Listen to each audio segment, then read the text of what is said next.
precision of the result of the process of this sentence of the text. We would like to use some sort of art approach to decide the problem of sentence paraphrase, and use to estimate this approach. We use our own news corpus, which connect with some news information extracted from different sites. But now I would like to give the floor to our one of the main researchers of this project. She is Anastasiia Shapovalova. She is our master student, and she is going to be our PhD student in our Polytechnic University, and she can describe the details of this project. Anastasiia, please. Thank you. Dear participants of the conference, I'm also glad to see you, and I want to introduce you our research using a BERT model to identify sentence paraphrase in the news corpus. The agenda is following. Firstly, we are looking into the related methods and approaches to working with the automatic paraphrase identification task. Secondly, we choose the applied method for the paraphrase identification task. Afterwards, we create our text corpus of news articles on COVID-19 pandemic topic and develop a software algorithm for automatically compiling a corpus of pairs of semantically similar sentences. Finally, we analyze the obtained results and also discuss them. Recently, the problem of paraphrase identification by technical means has attracted considerable interest among researchers working in the field of information retrieval, automatic plagiarism detection, and machine translation. On the one hand, the automation of this process can optimize and accelerate the process of classification, sorting, and further processing of texts in natural language. But on the other hand, this task is significantly complicated by a number of factors. The presence of errors, filler and jargon words in the text, problems of plagiarism recognition, or homonymy, or polysemy, and so on. Nowadays, there are a lot of state-of-the-art approaches widely used for solving the acute problems of the automatic paraphrase identification. However, most existing methods require large training corpora. In the study, we create a corpus of single topic articles collected from 2 news websites, consisting of 2 subcorpora with the news texts related to the topic of COVID-19 pandemic. Our task is to apply a classification method to find a pairs of paraphrased sentences in both subcorpora using a fine-tuned sentence BERT language model. From modern methods of automatic paraphrase identification, we can distinguish cosine similarity metric, overlap coefficient, knowledge-based methods, and sentence embeddings. In order to create the algorithm for automatically similar sentences identification, sentence BERT language model based on BERT was chosen. BERT is based on the transformer, a focus mechanism that studies the contextual relationships between words or pairs of words in a text. In its common configuration, the transformer contains 2 particular mechanisms, an encoder that reads the entered text and a decoder that generates predictions to perform the task. BERT also has 2 built-in models, BERT base and BERT large. They differ in number of encoders and self-attention mechanisms. The former has 12 and 12, and the latter has 24 and 16 respectively. These models are pre-trained on word corpora with a total volume of 3,300 million words. The BERT architecture can be applied to different types of tasks by adding a specific embedding, specific markers related to the task and using words or specific embedding. Although it proves to be reliable enough, its operation algorithm becomes an obstacle when there is a necessity to fulfill the following tasks: matching a pair of the most semantically similar sentences and semantic search. The complexity of the calculations and too high time costs make BERT unsuitable for the task at hand. Unlike BERT, which has big problems with the processing speed of sentence embeddings, sentence BERT also allows to accelerate the processing of pairs of similar sentences thanks to the twin network with a pooling layer developed by Niels Reimers and Irina Gurevich. The main purpose of the approach is to encode the semantic component, so the network is configured with sources that contain information about semantic similarity, including the Stanford Natural Language Inference Corpus and the multi-genre corpus. It provides and allows to train the model over more than 1 million pairs of sentences. The model is trained for a classification task.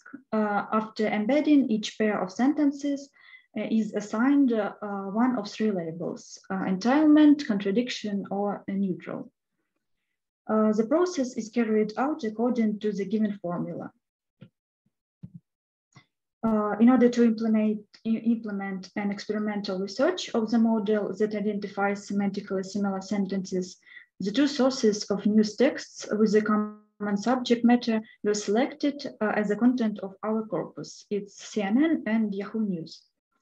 The articles were collected automatically via beautiful soup library in Python and pre-processed manually. The files are dated from October 9 2021 to October 31, 2021. We carried out a number of specific steps to convert scrapped raw new texts related to the COVID-19 topic to a linguistic corpus. At the first stage was the compliance checking. This stage was especially important since corpus texts should relate to a narrow topic, namely the COVID-19 problems. The second stage was processing analysis of the texts. This stage includes edits and linguistic analysis of the received materials.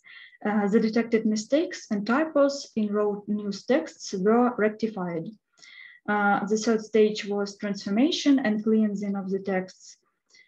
During this stage, such types of processing as the removal, replacement of non-text elements and hyphens and ensuring the uniformity of spelling were carried out. The next step was to apply the appliance to create the corpus, the graphematic analysis, and segmentation of the text. At this stage, operations on the design of non-lexical characters and processing of specific text elements were performed. At the fourth stage of the corpus design, we marked up the texts with several types of metadata. Additionally, in our case, the final step in creating the corpus was access providing for the users. To automatically create a corpus of semantically similar pairs of sentences, a software implemented algorithm was proposed. It involves several stages. Firstly, specifying the path to each of the 2 subcorpora for the purpose of providing the program with the access to the textual information to be analyzed and an optional path to the new corpus. The second was subsequent processes of tokenization and text cleansing. The third step was collecting all the sentences into the list and applying the fine-tuned model based on 384-dimensional dense vector space, and that compares all the sentences. And the final step was recording the results to the news corpus and deleting pairs of sentences that belong to the same corpus. As an output of the program, an unmarked corpus was obtained with 10 text files, the names of which are ranked from 0, no matches, to 10, 100% match. Fields independent on the level of semantic similarity between sentence pairs. The largest number of sentences is contained in files with sentence similarity ranks from 5 to 8. The files with too low similarity rate and with absolute matches are left blank. To estimate the correctness and accuracy of the problem, we analyze the results of processing random 200 pairs of sentences from the most efficient lengths of the files, 50 pairs from each file, and made calculations by the well-known formula of precision. As a result, we get the following values for the entire set of pairs. 154 sentence pairs were correctly identified as semantically similar, and 46 were wrongly placed in the resulting corpus. When we calculate precision for the entire sample and get a result of 0.77, which is a corpus estimate. As BERT authors got a score of 87 for as BERT large and as BERT base for this task. If we compare these results with the data obtained on the operation of our algorithm, we can conclude that the program has completed the task at a sufficiently high level. We also achieved the desired result in terms of processing time.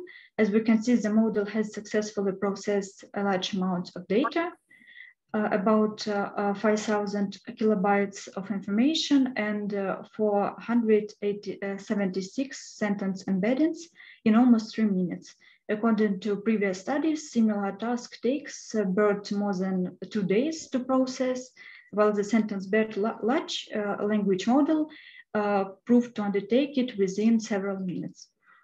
We can sum up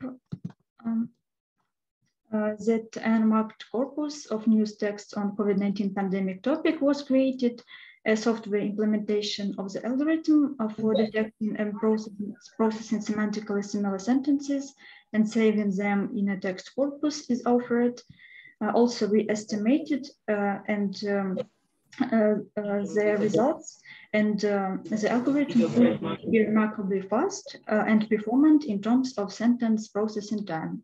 In future studies, it is planned to implement the possibility to use the algorithm to process and semantically analyze Ukrainian texts. Thank you for your attention. Thank you very much for your presentation, for your contribution. So let's take questions.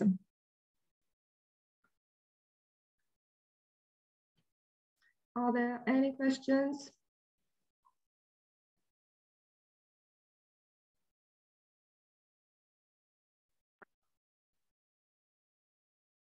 Then I have a question.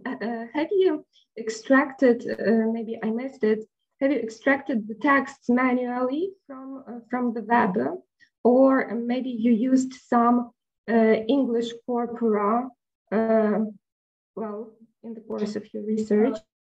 As I told you, we used the beautiful soup library on Python, like that scraps the texts automatically. But it took a lot of efforts to pre-process the texts that were automatically collected from the news sites, since a lot of excess noise got into the files along with the main texts.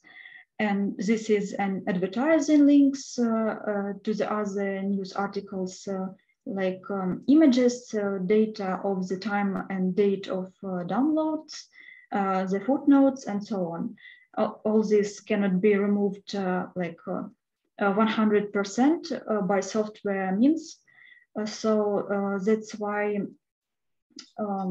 we pre-processed the texts more manually, not automatically. Yeah, but you know that there is such a corpus in English. It is called coronavirus corpus. It was created by English corporate organization. They have their own website, and this corpus is updated all the time. So I guess it can serve as good source for your research. Yes, you can just extend the volume of your research corpus using it. So you may check it. English corporate organization and coronavirus corpus. Thank you. Maybe there are still some questions concerning this research, this topic. Great presentation. Yeah, so we may use chat, by the way, if you have questions, so you may just write them in chat. And we go on, and our next speakers actually are Olena, Levchenko, and Marianna Dilai from Polytechnic National University. So I take the floor this time with presentation. Let me share our presentation.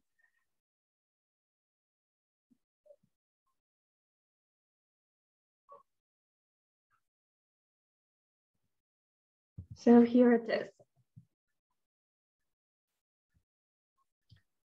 So tell me, please, whether you can see it well and whether slides change.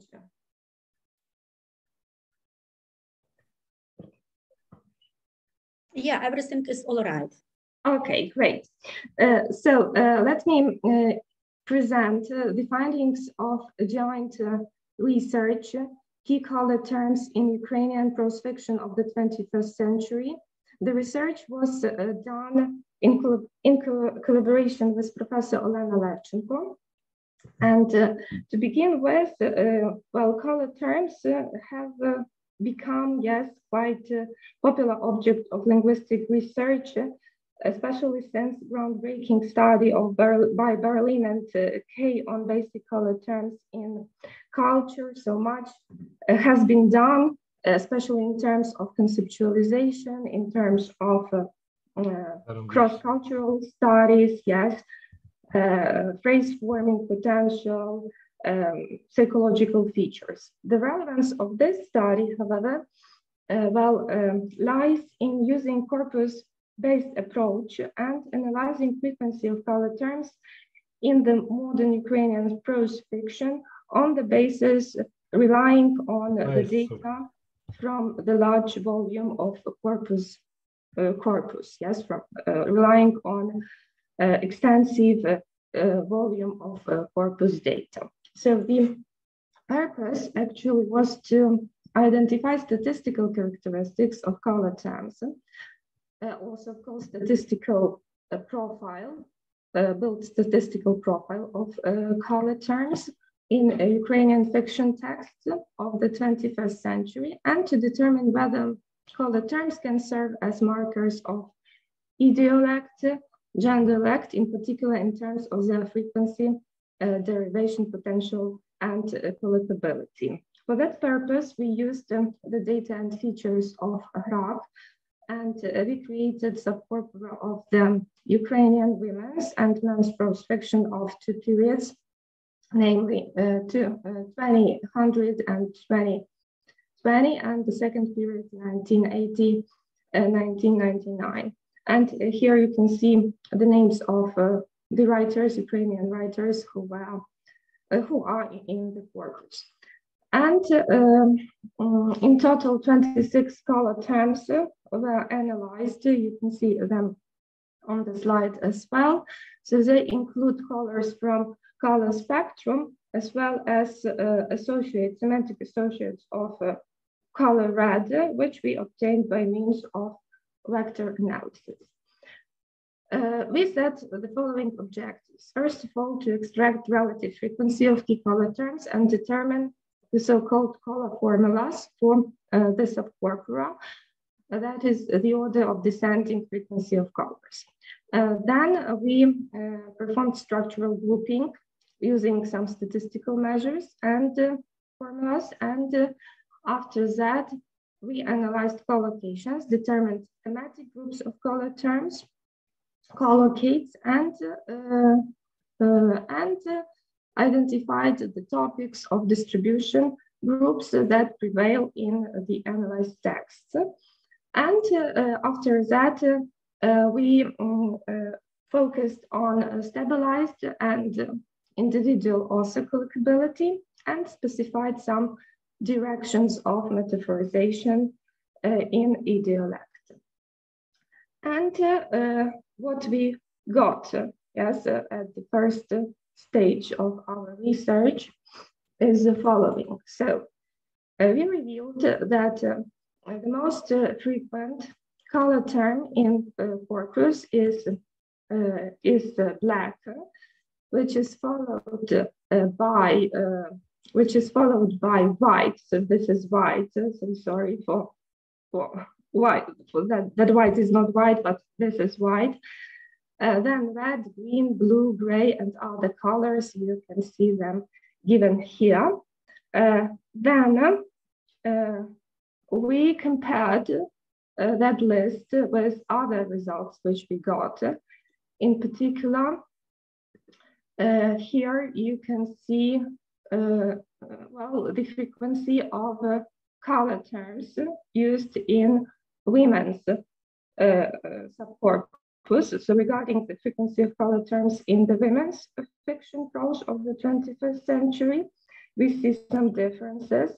So, for example, gray and pink and violet, as we see, are more frequent, whereas green and blue are less frequent in women's texts. And concerning men's texts, the difference in decreasing frequency order applies to colors rojavy pink and pomeranchevy or orangevy orange. And here we have the figure which compares actual frequency of color terms, which we revealed in the Ukrainian women's and men's fiction prose of the 21st century. And in general, we can say we can observe a high frequency of color terms in the female subcorpus, except for the color semi-блакитний голубий, that is blue, коричневий, and багряний чи багровий.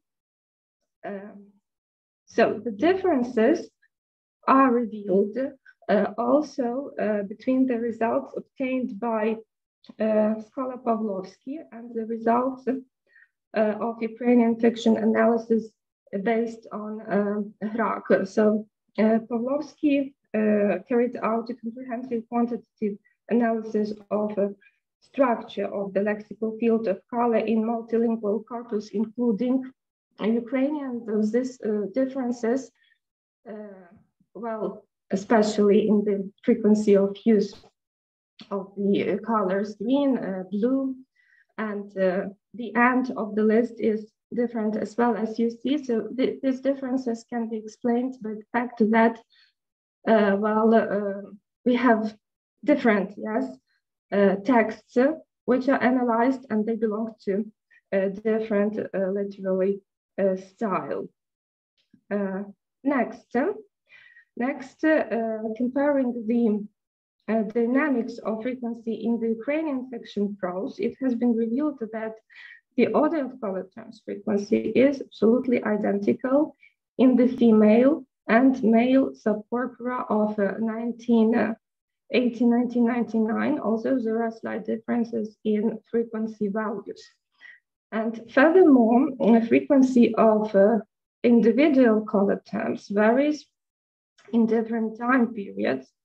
And the change in the frequency of, for example, semi-блакитний чи голубий and orangevi, pomeranchevy can be explained by extralinguistic factors, well, including political ones, of course.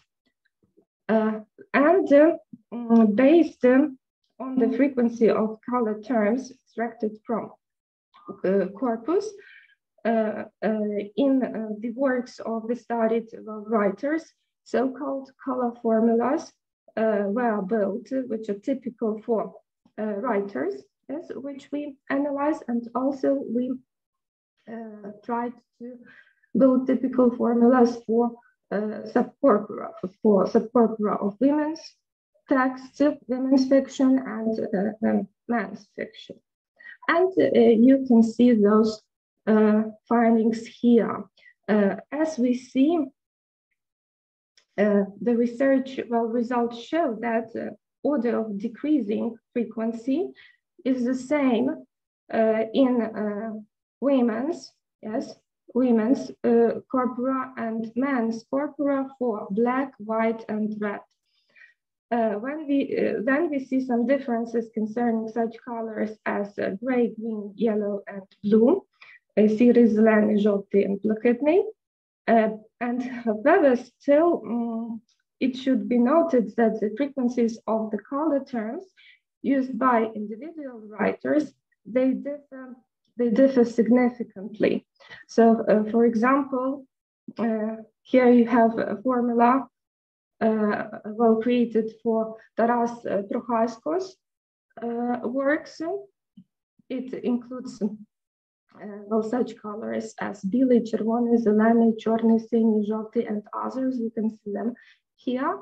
And formula for Irene Rozdobudko's works. As we see, it is different. And also we have noticed some differences in the use of some specific colors, such as, for example, crimson, smoky, or ochre, багровий, димчастий, вухристий. They were used only by some specific writers. So the quantitative data on color range used by the studied authors prove that such data can be used as idiolect markers, yes. Here are some findings concerning the use of color terms which are on the analyzed list, yes, on the list, and the use of other color terms not included into the list presented respectively for each writer we viewed. In addition, we focused a bit on two colors, namely червоний and чорний, and this diagram shows a comparison of the frequencies of color terms червоний, red, and чорний in the studied texts. It is noteworthy that only in Irene Rozdobudko's and Taras Prochasko's works, the frequency of червоний is higher than the frequency of чорний, black. This frequency ratio can be viewed as their idiolect marker. Then another stage was using some statistical formulas to perform structural grouping of color terms. And here you have this formula. So we identified 6 groups, and the width of the interval is given as well. Here you have actually on the left in the table, the boundaries or the ranges of each group, and also the mode is calculated. So the beginning of the interval is given, and the most frequent value of the series is also provided here. But what have we? What actually has we received as a result? What conclusions can we make? So, for example, if we take color term black, черный, yes, in corpus, it belongs, well, most writers, yes, belong to the second group, which we have identified because of the ranges, yes, given here. We did not observe gender formal markers in the use of this color term. well, like in the case of most of other lexemes analyzed, yes, the higher frequency of the scholar term is characteristic of the idiolect of Vasyl and Svetlana Kovalyeva. We also revealed, I should say, the higher frequency of shades of black in women's texts, especially it is true for Irina Karpa and also Svetlana Kovalyeva. And one more thing, which seems to be quite well important, yes, in research, is that the findings show that one of the qualitative, let's say, yes, not quantitative, but this time qualitative markers of the idiolect is a specificity of collocations, collocability, and metaphorization. In particular, the components of certain semantic groups in structural and semantic models of metaphors. So we can talk about the color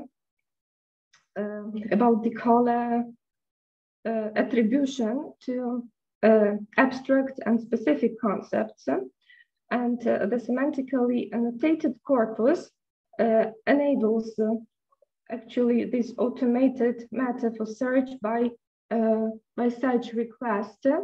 So here you have the search request which we used in Agrak for color journey, and some results which we got for example here for Vasyl.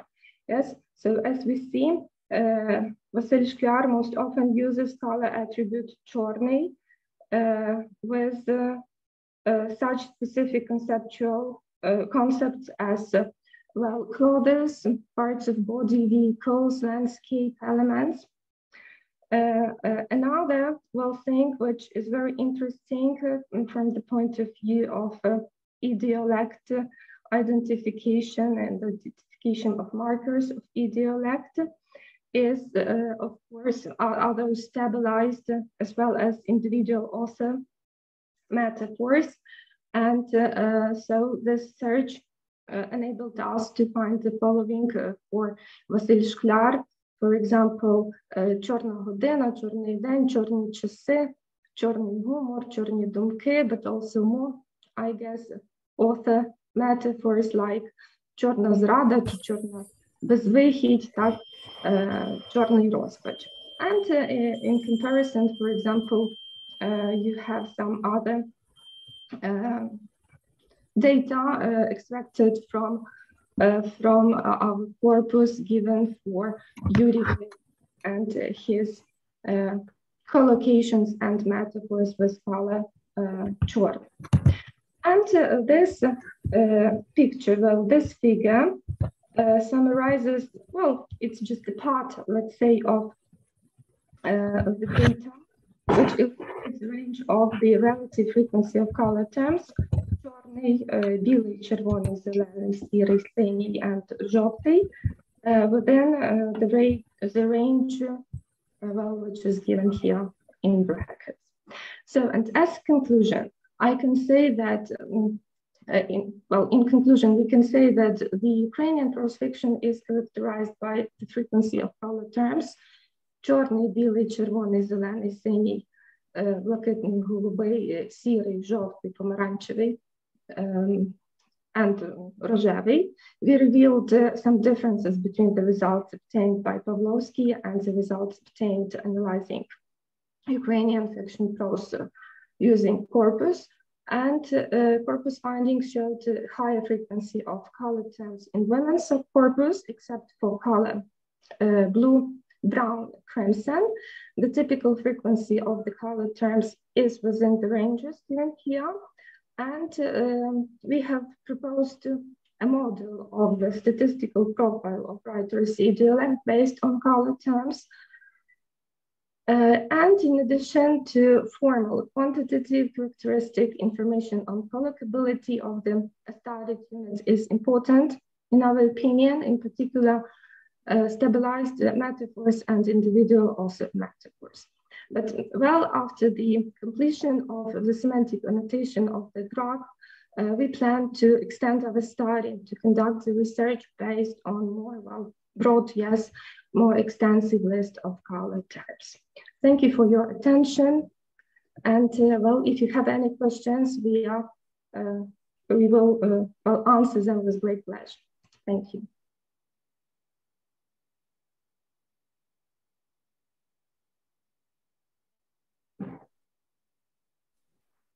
I have a question. Yes. Marianna, that's a very interesting and informational report. Thank you very much.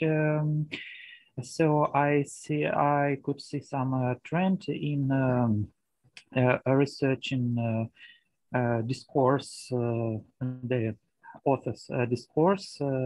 Similar work has been defended by Natalia Perdubova, doctoral dissertation on the she made researches on Roman Ivanichuk works. And in this relation, I'd like to ask whether using color names are the only identification markers of the author's text, or they are very prominent if compared with other identification markers. Of course, yes, there are many other markers, yes, which can identify the author's style. But of course, colors play, well, I guess, a great role, yes, in the range of those markers which can identify the author's style, yes. And we have seen, it is proved by the results we have received by purely statistical methods, yes, using Corpus. Thank you. And another question, did you take into account any other factors, for example, age of the author, for example, when between 20 and 35 years old, he used more frequently, for example, violet color, and after 40 years old, some other color names. Did you? That's a very interesting idea, I should say. We just viewed 2 time periods, yes, and well, viewed the works of the mentioned writers within these 2 time periods, and also in terms of their gender, yes. So we created such subcorpora for research, but of course, we can do more, and the results, I guess, would be also telling, yes, and quite vivid. Thank you for your idea. Thank you for your report. Thanks. It's very interesting. Thank you very much. So dear participants, let's go on without a break, without a coffee break this time.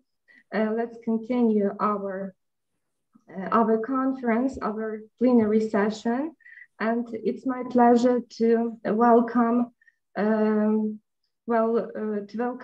team of scholars from Ukrainian Catholic University, namely Vasyl Starko and Andriy Rysin. They will speak about VESUM, a large morphological dictionary of Ukrainian as a dynamic tool. So Vasyl, the floor is yours. Zoom is yours. You may start. Thank you very much. Can you see the first slide? Yes, we can see it very well.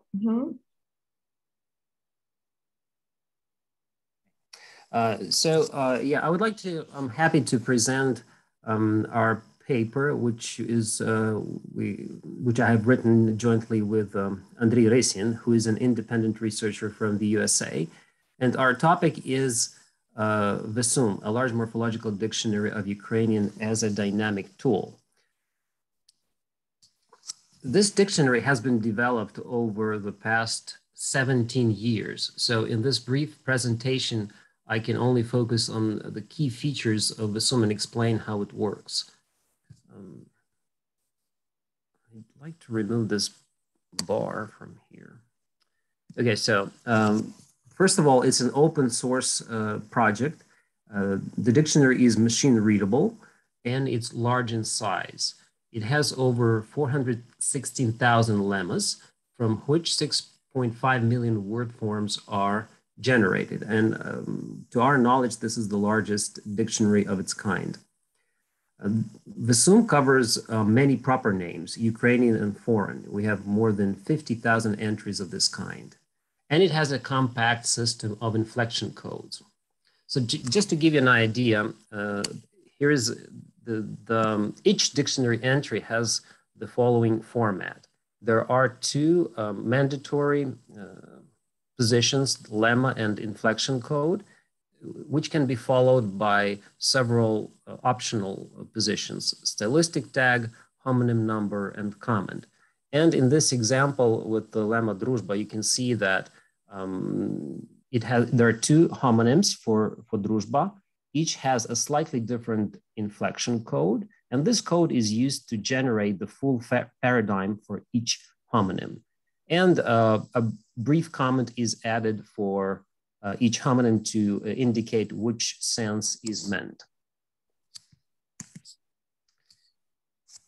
VESUM contains a non-standard vocabulary. We have more than 8,000 incorrect lemmas, each supplied with the correct equivalent or equivalents. And we also have hundreds and thousands of abbreviations, slang, archaic, and dialectal words, as well as alternative spellings. The dictionary contains rare and non-standard morphological forms. For example, we have the form noja for the accusative singular, which is called the second accusative, such as in the phrase "vizme noja."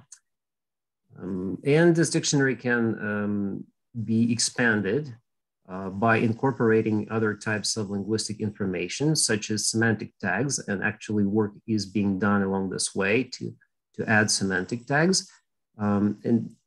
Why do we need all of these non-standard items?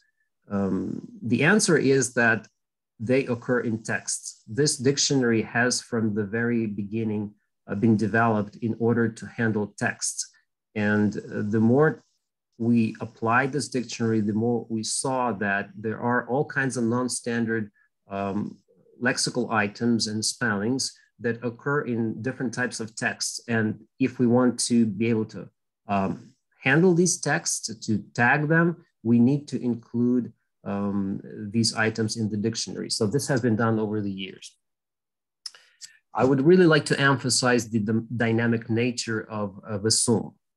For one thing, it is constantly enlarged with new lemmas detected in texts. So we find unrecognized words, which we then analyze and add them to the dictionary. In addition to this, to the dictionary, the static dictionary, so to speak, there is a separate dynamic tagging module, which handles many out of vocabulary items.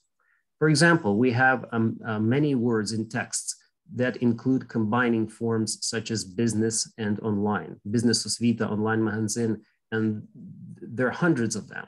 It's impossible to include all of them in a static dictionary, but this dynamic tagging module recognizes these combining forms, splits these words into two parts, and analyzes them on the fly, so to speak. And this way we can handle any number of these words as long as the second part of them is recognized. And the same approach is applied to other kinds of out-of-vocabulary items. For example, words ending in the particles no, to, bo, adjectives with numerals, adverbs starting with po, proper names written with piv, with a hyphen, and also different types of compound words. The dictionary has a web interface, which can be accessed online at rtu.org.ua/VESUM. And this website, RTU, is a collection of Russian to Ukrainian dictionaries. And VESUM is a really nice complement to these dictionaries because any interested user can find the full paradigm, full inflection paradigm for a Ukrainian word that is of interest. So here I provided an example of the paradigm, an adjectival paradigm for the word zeleny. And I marked here the forms that are rarely included in such paradigms or altogether missing from such paradigms in some other dictionaries. So VESUM has really rich paradigms they have been expanded over the years because we have seen that there are forms that occur in text, but were missing from our paradigms, from our dictionary. So we kept adding them. So as you can see from the slide, we have two forms for the two accusative forms for the masculine adjective zeleny, because one combines with animate nouns, the other one combines with inanimate nouns, and we have little tags that indicate that combinability. We also have a form for the vocative case. Okay, and then we have long and short forms of this adjective. So the whole paradigm is probably longer than you will find in some other dictionaries. VESUM has been put to several applications. It has been used to enable full text search in the Apache Lucene search engine. In particular, the Ukrainian language Wikipedia has been re-indexed in 2017 based on VESUM to enable better full text search functionality. VESUM is also the foundational component of Pravopisnik, which is the Ukrainian spell checking module at languagetool.org. The dictionary has also been used to POS tag the Uber text corpus, and it is also used to morphologically annotate the general regionally annotated corpus of Ukrainian, GROK. This corpus contains more than 880 million tokens. Texts are written using different spelling systems. They cover a period of more than 200 years. So it's really challenging, but GROK has actually helped us develop VESUM, and we keep adding words and word forms that we find in GROK, and they're still missing from VESUM. So the corpus and the dictionary work in tandem, and they both benefit from this cooperation, so to speak. And then anybody can use VESUM together with the tag text tagger to morphologically tag any Ukrainian text. So the tagger can be found at the following address at GitHub. And here's an example of tag text output in XML format. So this is part of a sentence from the Constitution of Ukraine. And you can see that each token is provided with a reading, and the ambiguous tokens have several readings. So this disambiguation has not been done in this case, but tag text has several options that you can use. We have also ran an experiment to see text coverage achieved by VESUM. So we compiled several corpora, science text, fiction text, news text, a random sample of text from GROK, and also a larger collection of Wikipedia texts. And you can see that text coverage in terms of word forms ranges from 95%, this is for Wikipedia, to 99% for the news corpus. So it's very high. The text coverage in terms of types is lower. And you can see Wikipedia has the lowest percentage, and this is because it has a lot of proper names, a lot of words written in Latin characters, many misspelled words, and so on. So these texts are very special in this regard. But normal texts such as news, fiction, and science, the recognition of types is fairly high too. So to conclude, VESUM is a powerful, open source, machine readable, and constantly expanding morphological dictionary of Ukrainian. It works together with a dynamic tagging module to handle out-of-vocabulary items. It achieves 95 to 99% text coverage in terms of word forms, and it has been successfully applied in large-scale projects. The dictionary is accessible via a web interface and can be complemented with other types of linguistic information. VESUM has been a key component of the NLP ecosystem for Ukrainian. Thank you for your attention. Thank you very much for that informative presentation and your contribution to our Ukrainian linguistics, computational linguistics, and corpus linguistics. Dear audience, are there any questions? Please raise your hand or just speak. Then I'm eager to know, what about your plans for future? Well, the one big plan. Future, one big plan is to tackle disambiguation. This is an outstanding problem that we need to resolve, and we have done some experiments along this line, and they're very encouraging. So we have been able to achieve pretty high level of this automatic disambiguation. This will allow us to provide an option of not just tagging texts, but tag and disambiguate text. And this is what we hope to do for the GROK corpus. We hope to produce an automatically disambiguated version of the corpus. Good luck. Thank you. And Yevhen. Thank you, Vasyl. It's a very great project and a very huge work you made and you still making. And my question is whether this dictionary will be integrated with another lexicographical works. For example, I know a site, website r2.org. r2.com where various dictionaries, and will be this dictionary VESUM integrated with another, for example, explanatory dictionary. So will be integration with other dictionaries. So that is the question. Okay, thank you for your question. It's a good question. Let me just do this.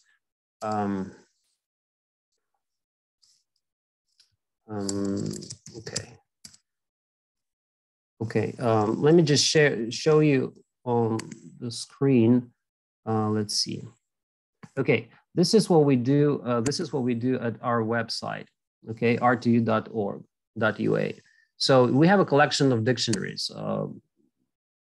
quite a few dictionaries there. And if you run a search there, for example, the word sprava, any kind of word, then we have these hot links that you can click. You can click these links to go to other resources. So you can go to the English, to Ukrainian dictionaries. You can go to an explanatory dictionary. You can go to the GROK corpus, and by clicking this link, you can go to VESUM. Okay, and you see the paradigms for sprava as an adverb and as a noun. So by having these between different, not just dictionaries, but collections of dictionaries and the corpus and dictionary, we can, we remove the need to, incorporate this dictionary VESUM with some other dictionary. We can develop VESUM, and then we can provide links from other dictionaries to VESUM. And so if someone is interested in seeing the full paradigm for a word, they can just click the button and they will see it. So for now, it appears to be a more promising way of developing these resources. But in the future, I mean, it can be done, but so far this has been the most productive way to move forward. Thank you very much. Very great work. Thank you very much. And let's move forward. Yes, our next presenters. So let me present. Let me introduce the team of scholars from Lviv Polytechnic National University and the Institute of Computer Science of the Polish Academy of Science. So namely, Maria Shvedova, Natalia Prydvorova, and Ilona Skibina.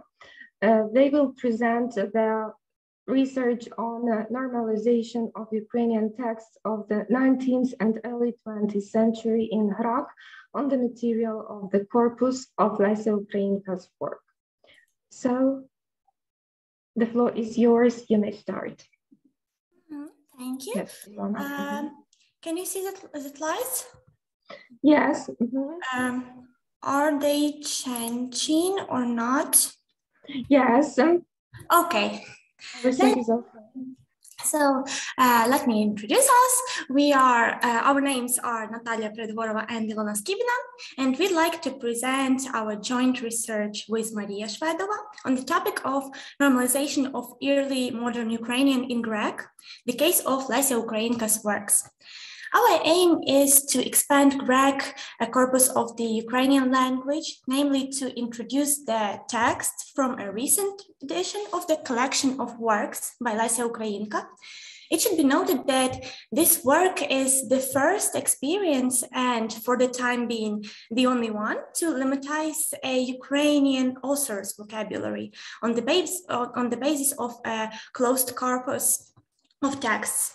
We used the experience of the electronic corpus of 17th and 18th century Polish texts, as well as the experience of updating the MyStem lematizer and PyMorphy morphological analyzer for the Russian language. In our presentation, we will focus on 6 major issues. The recent edition of the Lesya Ukrainka's works collection, the morphological analysis problem, the aim of the research, the proposed rules, groups of words suggested for being included into the main dictionary, and statistics. So it should be noted that the processing of texts was quite extensive, and students of Lviv Polytechnic joined this task.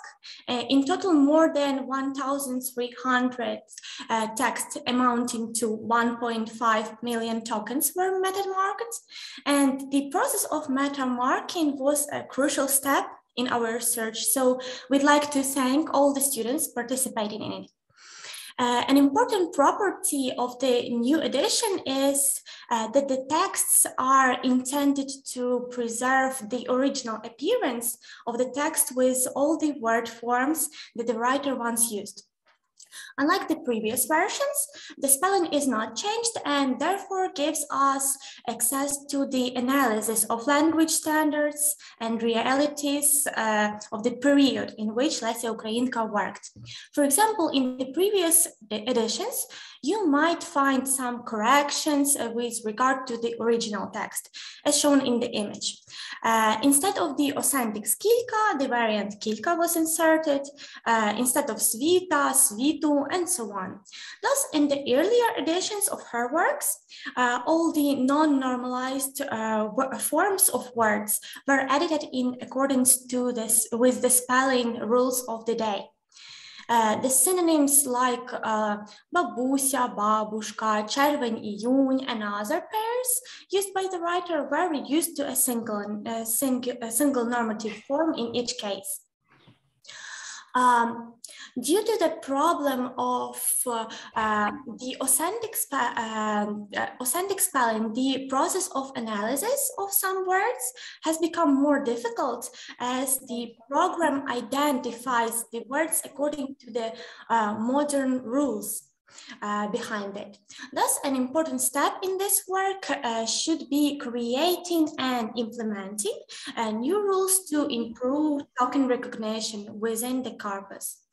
Thus, in the works of Lesya Ukrainka, there may be some words with endings that are not typical for a certain case in the present day norm, and such as svita, svitu, or pomisti instead of pomistu, etc. And the system fails to assign any category to them.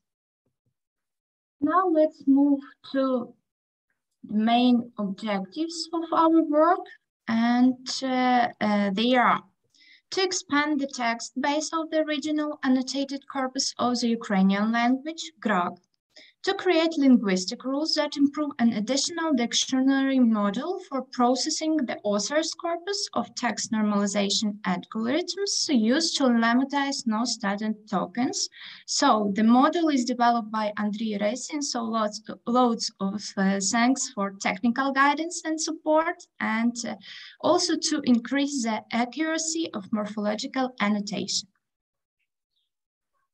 So there are four in order to resolve the problem of part of speech tagging and lemmatization, an additional list of rules enhancing so-called dynamic tagging has been created. These rules are used only for the analysis of Lesya Ukrainka's corpus, and they cover, firstly, orthographic and word formation variants. For example, a combination of letters E is used instead of Y, EE instead of YE, or E instead of OE, and there is some examples in the slide. So the next, in many words, the author's spelling is preserved with the E letter in place of the standard E. The combination of letters EE are used instead of EE, especially in the long forms of adjectives in the nominative plural. The soft sign is used after R at the end of masculine nouns in the initial forms. Май, взуй босоніжки, дитино, я тих шкарпеток тобі не доперуся. Ти можеш ходити в босоніжках? Sorry? Please mute your mics. Okay. So shall I start? Yes. Yes. So the next one, the suffix ish used instead of suffix ish in adjectives and adjectival adverbs. There are also words with a combination of letters sn instead of sn, and a list of words with initial e, and words kilko, tilko, and their derivatives instead of kilki, tilki. So the next one is variant forms. For example, the ending a is used instead of a in nominative plural nouns, which denote the names of certain nations. For example, Єгиптяни, християни instead of Єгиптяни, християни. Doubling of letters and ending "iv" is used in the genitive case of nouns in the plural form. Ending "o" is used instead of "iv" in the genitive case of nouns in the plural form. So the next one is "ju" is used instead of "ju" in the first person singular verbs of the present tense. And there are other normal word forms, in particular pronouns, some nouns, adverbs, in comparative and superlative degrees. So, in addition, when analyzing the text of Lesya Ukrainka, some variant paradigm lacking some alteration were found. They were added as variant paradigms to the main dictionary, and a non-standard variant of ending "a" in the genitive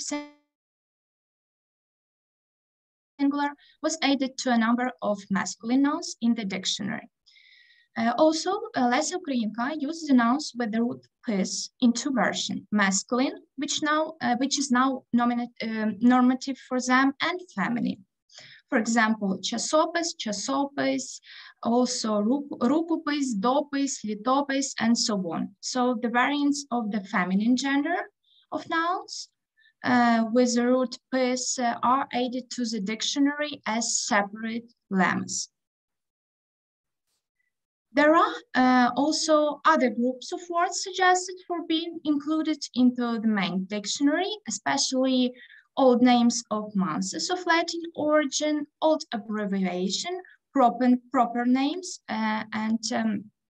so it should be highlighted that there are many names of heroes of the work of Roman, Greek, Latin origin, for example, Martian, Husa, Christabel, and so on, and also the old names of some cities, countries, mountains, and so on. So it is also important to emphasize that a user of graph does not see the process of normalization and the normalized texts. They can see only the original text, and the rule in question are only used for lemmatization of unrecognized words. So, as Lesya Ukrainka's texts have a specific spelling of words, the VESUM-based morphological analysis program could not recognize these words. And we would like to give you an overview of some statistics on this issue. So there were more than 55,000 unrecognized tokens, or 4.9% of the total size of the subcorpus, which far exceeded the number of words usually left unrecognized in the analysis of standard text. And the statistics show that these basic rules help to improve the results of morphological markup.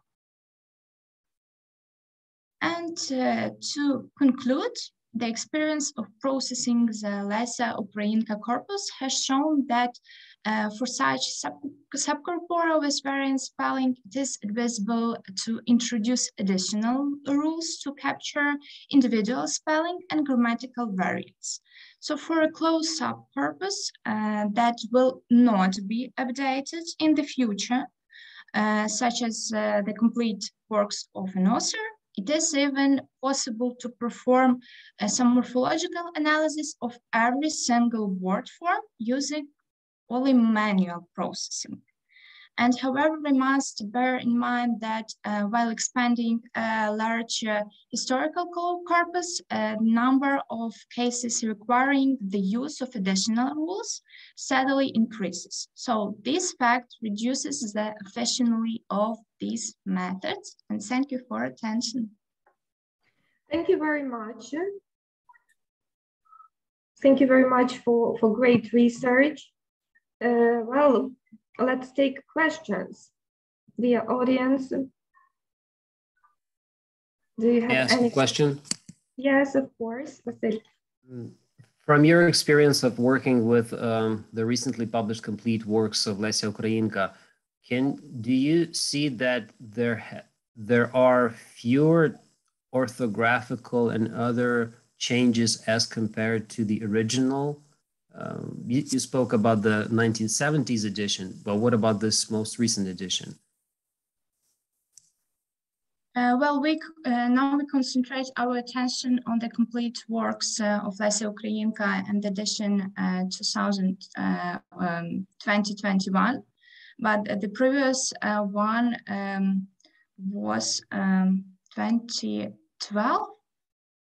Yes, 2012, and there are some editions. For example, if we talk about the 2021 edition, there are, as an example, we have Romana, and we don't talk about the proper name. It is the Roman as some materials, some text. And if you talk about, I talk about the genitive case of this word.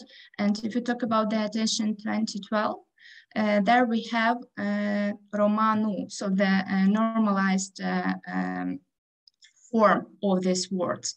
So of course, different editions had different spelling, of course, and normalized. For example, 2012 edition is normalized, but 2021, no. No, they both are normalized, but in a different way. And actually, we chose the last edition just because it has a PDF layer, and we could get text of it. I think it was a small edition. But is this latest edition closer to the original than the previous ones? In general. It is much closer to the original than the edition of 70s. But the letters in 3 volumes, yes, that Natalia is speaking about these letters, are close to this edition, but in some points is different. I can't say that one of them are more normalized because they normalize different features. And I can't choose which is closer to the original, but they are different. Some difference there. For example, the rule of 9 about E is normalized in the letters, but it's not normalized in the last edition. Thank you. And some other things are not normalized in the last edition. We analyze it in the paper more detailed. Thank you very much. Are there any other questions to the speakers? Then let's have a short break. Let's take a short break for some 10 minutes. In 10 minutes, we will continue, and we have two talks left. So see you in 10 minutes.